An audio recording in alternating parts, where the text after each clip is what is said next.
Hi, this is Steve. I'm going to try to keep this relatively short and pardon or apologize right off the bat. May be coming down with a cold, so my voice tends to crack a bit and I lose it. So probably going to have something to drink. Moxie, the original elixir.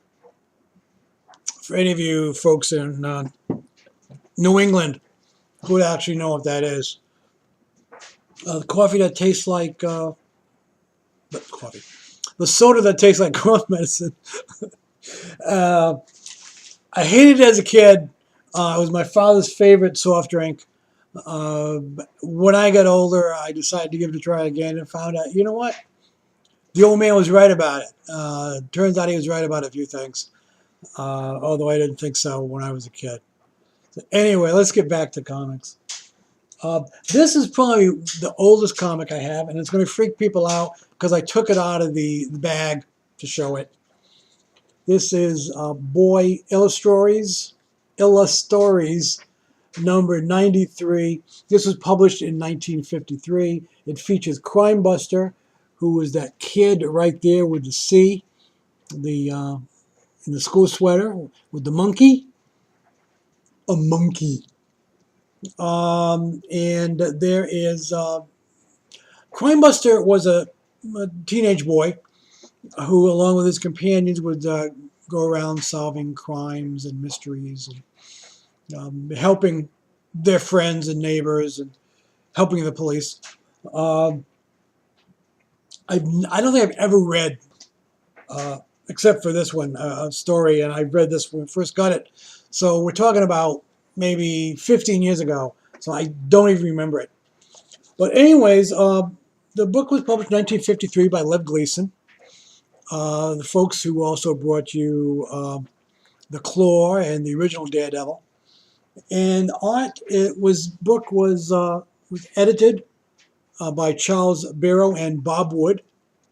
It's a Charles Barrow cover there, which features Iron Jaw, the character who is really creepy if you think about it. I mean, here's a guy whose jaw was injured, and he had it replaced with basically a bear trap, this iron jaw. And he would bite people and objects, and kind of scary. I guess if kids really thought about it, it'd be kind of freaky. I paid $5 for that when I got it. And anyways, like I said, it's probably the oldest book I have. I could go back and I may have some Dell Westerns from around the same time. Here's another old thing, also in horrible shape, called Navy. History and Tradition. It says the daring and diplomacy that built the U.S. Navy from 1782 when it was founded through 1817 after the War of 1812, basically when the U.S. Navy really became recognized after defeat of the British during the War of 1812, and put those bastards in their place where they rightly belong. Hello to all my English friends. The next group of items was back in the early 90s, 94, I believe. So they may have started working on them in 93. Marvel Comics published a series of reprint books, which were available in bagged sets. I don't know from where. That of their own books, you know, the Fantastic Four, the Avengers, etc. The major advertiser in those books was Stridex medicated pads. There are also other ads in the books. The books are basically just straightforward reprints of the comic stories from earlier Marvel books. and some of them include editorial material like text pieces and letter columns and stand soapboxes, things like that. Others are, it's just the story, and the rest are house ads and ads for contemporary products. Um, I don't know who chose the books. I assume it was somebody, some meeting in Marvel Editorial and the folks at Stridex, and decide, well, you know, these characters would be fine, these characters won't. If you look at some of the price guides, at least the online like comic book database and comic collector live, a few of the others, they're listed as the Marvel Stridex reprints. So naturally, they're not as um, expensive or collectible as the original. So I've never bagged and boarded these. So you're looking at books that are about 12 years old at this point, which have pretty much set in my comic book box, stored in various bags as a set, but never individually board and bagged. So again, they've been read, and cats have walked on top of them and slept on them, and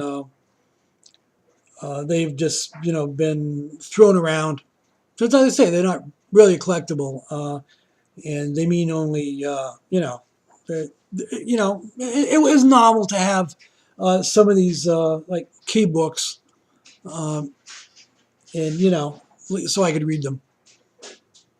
Um, I want to say that it was Paul Curtis who was the editor of this line. Although, again, it was right when they came out, so we're talking about 94 when I got these, and I knew someone who worked recoloring at least one of the books. A young lady, Debbie David, who I've lost contact with, who worked on one of the Submariner stories. And I'll show you that quickly. But anyways, I've rambled on way too long. Just let me show you, show all the books and see what you think. Here's Sergeant Fury and Howling Commandos number 13.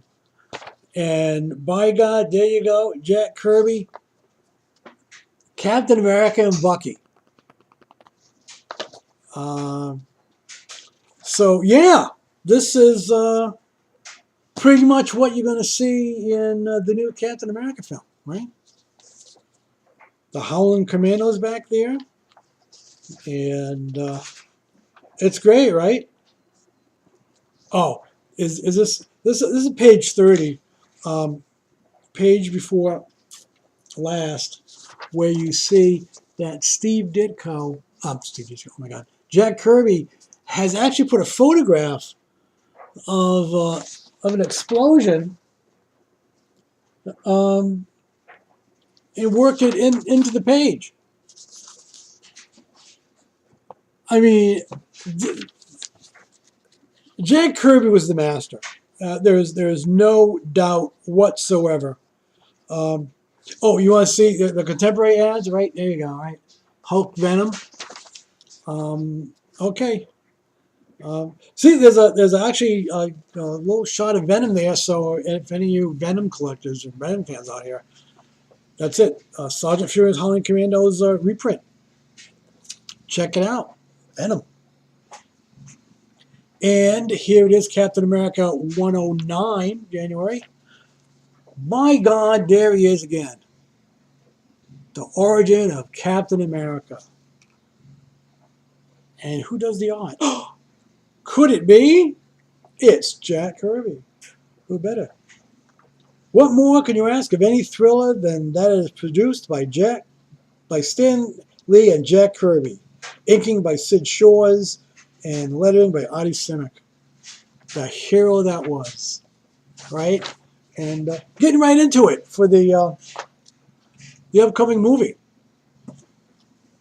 We've got a couple of issues of the Fantastic Four here. Very appropriate. Number 66, What Lurks in the Beehive, and we all know who that was, or who that became in the end, and here's the second part of that, what was in the cocoon. Second part of that one, The Power of Him, who later became Warlock. Did I give that away? I mean, was there somebody who didn't know? Which I thought, again, it's really nice. And again, the artwork is son of a gun, Jack Kirby. Let's jump up. Well, let's go back even further to a reprint of Amazing Adult Fantasy number 13. A couple issues before you know who showed up. And remember, this was the magazine that respects your intelligence. Great. Amazing adult fantasy contents. Stories by Stan Lee, art by Steve Ditko. Right? You cannot go wrong, right? Lee and Ditko. At the stroke of midnight, something unearthly crawls out of the sea. And by God, does that look like a scroll or what? Doesn't it? Okay. Here we have a couple issues that actually will tie in together. We have the Avengers number 88. The villain is Cyclops. And the Summons of Cyclops. Marvel Masterwork by Holland Ellison. Is that great? If anybody remembers this. And, of course, here is the follow-up to that in the Hulk's own issue, number 140, The Brute That Shouted Love at the Heart of the Atom. Holland Ellison strikes again. Is this great or what? Stan Lee presents an epoch-making event by Holland Ellison. Adaption by Roy Thomas. Layouts by Herb Trimp. And Art Granger, who I'm not familiar with. And lettering by Artie Semick, naturally. Pretty cool, huh? Then you wonder why they just chose these as reprints. Here we go. Prince Namor, the Submariner. And the Rage of Battle. Namor and the Ever-Loving Thing. And this is by Roy Thomas, John Buscema. With inks by Dan Atkins.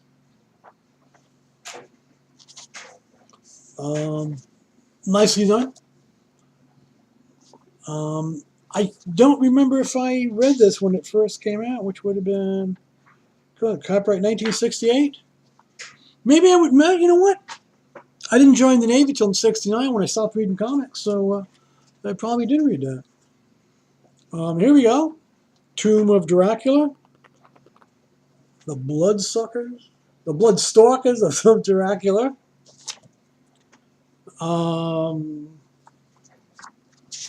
And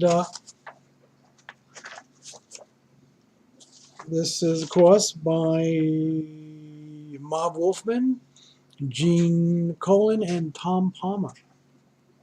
Edited by Roy Thomas. This was when issue 25, Tomb of Dracula, great series. Really well done. Hats off to all. Let's go with, of course, everyone's favorites. We're going to go with a few issues of X-Men.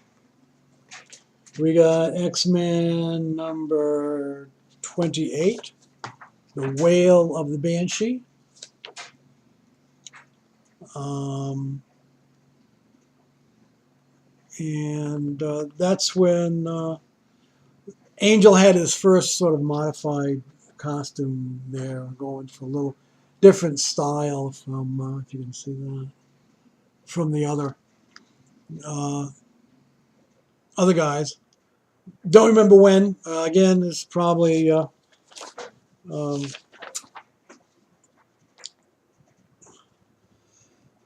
anyways, pretty cool. That's Roy Thomas, Werner Roth, and I'm going to blow this, J. Tartaglione. A later issue, we got number 62, Now Stalks Kazar, The Strangest Teens of All, although the X-Men were getting a little old, man. And this is, if you can't recognize it from the cover, or some of the inside art,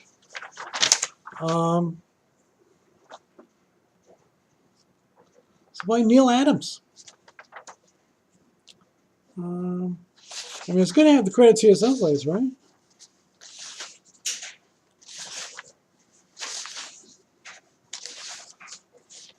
We're just going to guess it is. Strangers in a Strange Land, in a Savage Land. But yeah, we're going to guess that that is Neil Adams. I don't know who wrote that. The credits are probably in there someplace. Another issue of X-Men, number 63, Triumph of Magneto. Again, with Kazar still in there, so this immediately follows up on the last story.